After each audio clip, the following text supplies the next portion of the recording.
नमस्कार मित्रांनो, स्वागत आहे तुमचं फौजी महाराष्ट्राच्या आपल्या मराठी चॅनलमध्ये। मित्रांनो, सर्वप्रथम जे हे विद्यार्थी 12वी पास झालेले आहेत त्यांना मनापासून अभिनंदन। पुढील वाटचालीसाठी शुभेच्छा मित्रांनो। आजचा जो व्हिडिओ आहे मित्रांनो, जो तुम्ही थंबनेल पाहिली किंवा टायटल पाहिलं की याच्यानुसारच आहे की जशी आता आपली 12वी झाली, रिझल्ट लागले, तर पुढे काय हा प्रश्नचिन्ह सगळ्यांनाच असतो। तुम्ही सायन्स मधून असाल, कॉमर्स मधून असाल किंवा आर्ट्स मधून असाल, त्या प्रत्येक तिन्ही स्ट्रीम मध्ये जर तुम्ही कोणत्याही विषयामध्ये असाल तर मित्रांनो प्रत्येकासाठी वेगवेगळ्या ऑप्शन्स आहेत। जर तुम्हाला सरकारी नोकरी करायची असेल तरी सुद्धा ऑप्शन्स आहेत, कारण की 12वी नंतर खऱ्या आयुष्याला सुरुवात होते का तर होते। लगभग प्रत्येकाचं वय 17 ते 18 या दरम्यान असतं आणि 18 नंतर भारतामध्ये जो ही विद्यार्थी असू द्या किंवा विद्यार्थिनी असू द्या सरकारी नोकरीसाठी पात्र असतात। आजच्या व्हिडिओमध्ये आपल्याला काय बघायचं आहे मित्रांनो, की जर तुम्ही 12वी पास झाला आहात आणि तुम्हाला पुढे जर तुमचं सायन्स, कॉमर्स किंवा आर्ट्स कोणतेही टर्म असू द्या, तर आपल्याला करिअर ऑप्शन कोणकोणते आहेत शॉर्टकटमध्ये सांगणार आहे आणि जे मेन आहेत ते मित्रांनो तुम्हाला मी सांगणार आहे। त्यासाठी व्हिडिओ शेवटपर्यंत बघा आणि व्हिडिओ आवडला तर नक्की लाईक करा। त्याचसोबत मित्रांनो, तुम्ही आपल्या चॅनलवर नवीन असाल आणि तुम्हाला आर्मी, नेव्ही, एअरफोर्स तसंच पोलीस भरती किंवा SSGD याच्याबद्दल जर नवीन व्हिडिओ पाहायला आवडत असतील किंवा इन फ्युचर तुम्हाला त्यामध्ये भरती व्हायचं असेल तर नक्कीच तुम्ही आपल्या चॅनल सबस्क्राईब करू शकता आणि बाजूचा बेल आयकॉन प्रेस करू शकता, म्हणजेच प्रत्येक व्हिडिओ सगळ्यात आधी तुम्हाला मिळेल। तर मित्रांनो, सुरुवातीच्या व्हिडिओला त्यापूर्वी माझी मी थोडी माहिती सांगतो। मी आहे तुषार आणि तो फौजी महाराष्ट्राचा आपला मराठी चॅनल।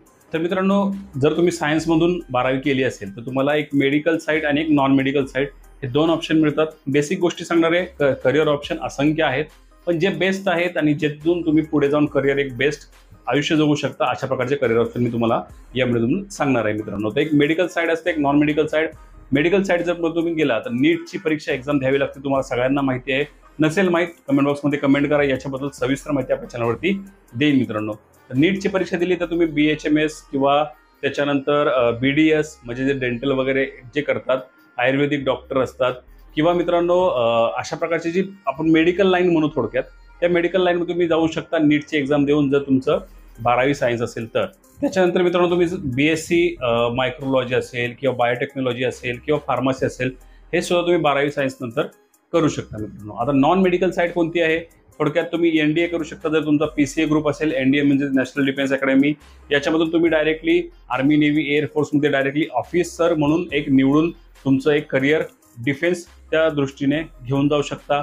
त्यानंतर मित्रांनो इंजिनिअरिंग करू शकता, त्याच्यानंतर BCA करू शकता आणि अशा प्रकारचे जे अदर ऑप्शन्स आहेत जे तुम्हाला स्क्रीनवरती दिसतात, या प्रकारे कोणतेही एक ऑप्शन निवडून तुम्ही 12वी नंतर ह्या एक्झाम देऊ शकता। तर अशा प्रकारे हे 12वीचं एक बेसिक मी तुम्हाला सांगितलं की हे करिअर ऑप्शन आहेत। अजूनही आहेत मित्रांनो, तुम्ही सिंपल आपले जर इंस्टाग्रामला फॉलो केलं असेल किंवा आपले व्हॉट्सअप ग्रुप जॉईन केले असेल, तुम्हाला ही डिटेल माहिती डिटेलमध्ये सविस्तर सगळी तिथे लिखितमध्ये मिळून जाईल। नेक्स्ट इथे मित्रांनो कॉमर्स।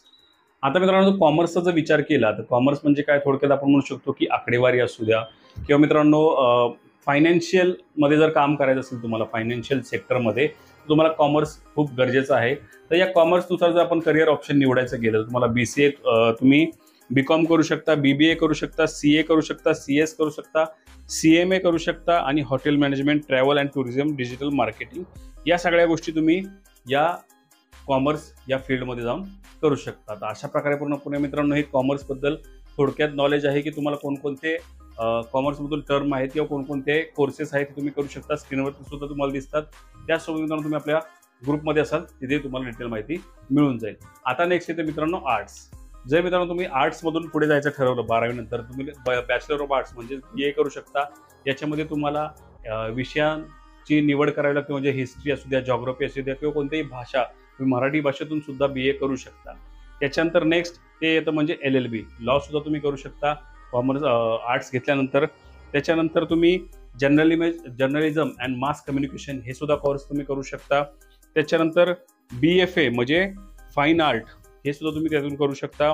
त्यानंतर सायकोलॉजी, सोशल वर्क हे सुद्धा तुम्ही मित्रांनो करू शकता। आणि सगळ्यात महत्त्वाचं म्हणजे आर्ट्समधून गेल्यानंतर तुम्ही UPSC, MPSC ह्या गोष्टींची तयारी बाकीच्यांपेक्षा बेस्ट करू शकता, कारण की जर आपण विचार केला तर सायन्समध्ये सुद्धा खूप सारा अभ्यास असतो, कॉमर्समध्ये सुद्धा तुम्हाला 3 वर्ष खूप सारा अभ्यास करावा लागतो, पण आर्ट्समध्ये त्याच्या तुलनेत थोडा कमी अभ्यास करावा लागतो। त्याच्यामुळे तुम्ही UPSC, MPSC कडे पूर्णपणे फोकस करून ह्या दोन गोष्टी तुम्ही करू शकता। अशा प्रकारे मित्रांनो तुम्ही कॉमर्स असू द्या, सायन्स असू द्या किंवा आर्ट्स असू द्या, तुम्हाला जे काही आवड आहे, तुम्हाला करिअरमध्ये पुढे जाऊन काय करायचं आहे लोक काय म्हणतील हे लक्षात घेऊ नका, कारण की लोकांचं काम काय म्हणणंच आहे. म्हणजे कधी कधी काय होतं मित्रांनो, की लोकांना असं वाटतं की आपण सायन्समधून कॉमर्सकडे गेलो, मग लोक काय म्हणतील आपण सायन्समधून कॉमर्सकडे गेलो, किंवा मित्रांनो आर्ट्समधून डायरेक्ट सायन्सकडे गेलो. त्याच्याकडे लक्ष देऊ नका. तुम्हाला जे आवडतं, तुम्हाला जे करायचं आहे आयुष्यामध्ये तेच करा आणि पुढे तुमचं करिअर निवडा. आता मित्रांनो, हे सगळे करिअर ऑप्शन झाले, परंतु तुम्हाला जर 12वी नंतर एक प्रश्न पडला असेल की आपल्याला पोलीस भरती कशी करायची, आर्मी भरती कशी करायची, किंवा मित्रांनो तुम्हाला नेव्हीमध्ये कसं जायचंय, एअरफोर्समध्ये कसं जायचंय, याच्याबद्दल सविस्तर व्हिडिओ आपल्या चॅनलवरती ऑलरेडी आहेत. नसतील पाहिले, आता हा व्हिडिओ पाहून घ्या आणि आत्ताच्या आत्ता आपलं चॅनल सबस्क्राईब करा, कारण की पुढे जाऊन या वर्षात तुम्हाला वर्दी मिळवायचे हे लक्षात घ्या. वर्दी मिळवायची असेल तर थोडंफार कुठेतरी गायडन्स असणं, कुठेतरी अपडेट असणं खूप गरजेचं आहे.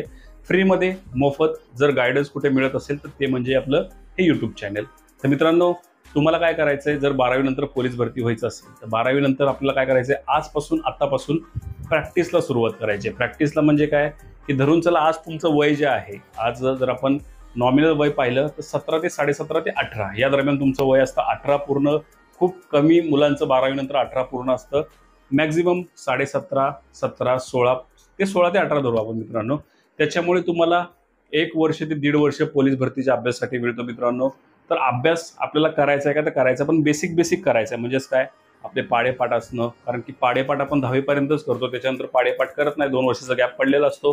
पाडेपाठ असणं, मग आपलं जे मॅथ्स आहे ते आपल्याला कव्हर करायचं आहे, सरासरी वेळ काळ वेग ह्या गोष्टी तुम्हाला परफेक्ट करायच्या आहेत. त्याच्यानंतर तुम्हाला जे ग्रामर आहे इंग्लिशचा असू द्यात, त्याच्यानंतर तुम्हाला हिस्ट्री असतील, ह्या गोष्टी तुम्हाला करंटमध्ये ठेवायच्यात, तरच तुम्ही पोलीस भरतीचा अभ्यास हळूहळू आत्तापासून करू शकता. त्याच्यानंतर नेक्स्ट तुम्हाला फिजिकलकडे लक्ष द्यायचं आहे. सकाळी लवकर उठायचं आहे मित्रांनो डेली, कारण आता तुमचं कॉलेज बऱ्यापैकी 12वी पास झालं म्हणजे तुमचं एक खूप मोठं टेन्शन गेलेलं आहे.